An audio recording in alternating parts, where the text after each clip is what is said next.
മൂത്രനാളികളിലൂടെ കടന്ന് മനുഷ്യ ശരീരത്തിൽ നീന്താൻ കഴിവുള്ള മത്സ്യം. ബ്രസീലിയൻ ഡ്രഗ് കാർട്ടലുകൾ ആളുകളെ ടോർച്ചർ ചെയ്ത് കൊല്ലാൻ ഇതിനെ ഉപയോഗിച്ചിരുന്നതായി റിപ്പോർട്ട് ചെയ്തിട്ടുണ്ട്. ഇതിനെ ഉപയോഗിച്ച് സ്ത്രീകളെ ഉപദ്രവിക്കുന്ന ബ്ലഡ് സിം എന്നൊരു ടോർച്ചർ രീതിയും കാർട്ടലുകൾ വീഡിയോ എടുത്ത് പ്രചരിപ്പിച്ചിരുന്നു. കാൻഡീരു ഫിഷ് സെന്റിമീറ്ററുകൾ മാത്രം വലിപ്പമുള്ള കാറ്റ് ഫിഷ് വർഗ്ഗത്തിൽപ്പെട്ട ഒരു പാരാസൈറ്റ് മത്സ്യമാണിത്. ഇവ മീനുകളുടെ ഗില്ലിൽ നിന്നും വരുന്ന യൂറിയയോട് അട്രാക്ട് ആവുകയും മീനുകളുടെ ശരീരത്തിൽ അള്ളിപ്പിടിച്ച് ജീവിക്കുകയുമാണ് പതിവ്. എന്നാൽ ഇത് മനുഷ്യരുമായി ഇടപഴകുമ്പോൾ മനുഷ്യന്റെ മൂത്രത്തിലെ യൂറിയ ഇവയെ ആകർഷിക്കുന്നു. ആമസോൺ നദികളിൽ കണ്ടുവരുന്ന ഇവ മനുഷ്യരുടെ മൂത്രനാളികളിൽ കയറിയതായി റിപ്പോർട്ട് ചെയ്യപ്പെട്ടിട്ടുണ്ട്. ഇരയെ ജീവനോടെ ഭക്ഷിക്കുന്ന പിരാനകളെക്കാൾ അക്രമകാരികളും അഗ്രസീവുമാണ് കണ്ടീരുകൾ. ഇവ ശരീരത്തിൽ കയറിയാൽ ഓപ്പറേറ്റ് ചെയ്ത് പുറത്തെടുക്കുകയല്ലാതെ വേറെ വഴികളില്ല. കാരണം ഇവയുടെ ഗിൽ സൈഡിലുള്ള ഇരുവശത്തേക്കും കൂർത്തു നിൽക്കുന്ന മുള്ളുകൾ ഇതിനെ മാംസത്തിൽ അള്ളിപ്പിടിച്ചിരിക്കാനും മുറിവുകൾ ഉണ്ടാക്കാനും സഹായിക്കുന്നു. ഈ മുള്ളുകൾ കൊണ്ടുണ്ടാവുന്ന രക്തസ്രാവവും വേദനയും അതിഭീകരമാണ് എന്നാണ് അനുഭവസ്ഥർ പറയുന്നത്. If you like this video follow me for more.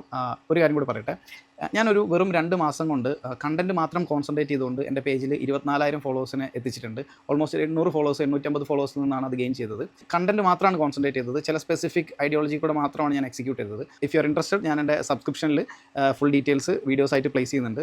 നിങ്ങൾക്ക് താല്പര്യം ഉണ്ടെങ്കിൽ നിങ്ങളുടെ അക്കൗണ്ട് ഗ്രോ ചെയ്യാൻ ഇത്തരം ടെക്നിക്സുകൾ യൂസ് ചെയ്യാം. And go and watch.